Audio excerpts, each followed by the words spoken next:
અંકલેશ્વર ખાતે આવેલી મહાત્મા જ્યોતિરાવ ફૂલે મરાઠી પ્રાથમિક માધ્યમિક અને ઉચ્ચતર માધ્યમિક શાળામાં આજે અષાઢી એકાદશી નિમિત્તે વારકરી સંસ્કૃતિ અને ભક્તિનો સંદેશ આપતો એક સુંદર કાર્યક્રમ અત્યંત ઉત્સાહભેર ઉજવવામાં આવ્યો હતો.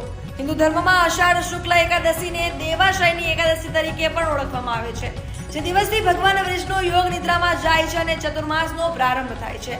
મહારાષ્ટ્રના પરમ પૂજનીય દેવતા પંઢરપુરના વિઠ્ઠલ રૂકમણીના દર્શન માટે દર વર્ષે લાખો વારકરીઓ પગપાળા વારયાત્રા કરે છે. આ પવિત્ર તહેવાર જ્ઞાનોબા તુકારામના નાદ દ્વારા અને સંતોના ઉપદેશો થકી સમાજમાં એકતા, શિસ્ત અને ભક્તિના મૂલ્યોનું સિંચન કરે છે. દેશભાવનાને સાકાર કરવા શાળાના વિદ્યાર્થીઓએ આજે પંઢરપુરની વારીનો જીવંત માહોલ ઉભો કર્યો હતો. આ નિમિત્તે શાળાના નાના મોટા તમામ વિદ્યાર્થીઓ પરંપરાગત વારકરી પોશાકમાં સજ્જ થઈને આવ્યા હતા.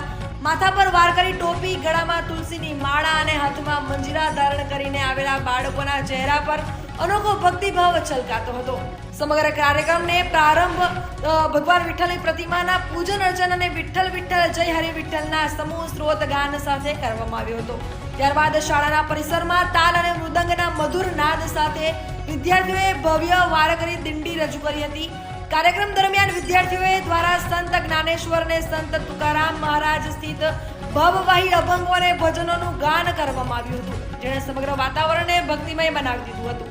આ ઉપરાંત શાળાના શિક્ષકોએ અષાઢી એકાદશીનું ધાર્મિક મહત્વ, ઉપવાસના સ્વસ્વાસ્થ્ય વર્ધક લાભો તેમજ વારી યાત્રા દરમિયાન પાળવામાં આવતી અદ્ભુત શિસ્ત વિશે વિદ્યાર્થીઓને માર્ગદર્શન પૂરું પાડ્યું હતું.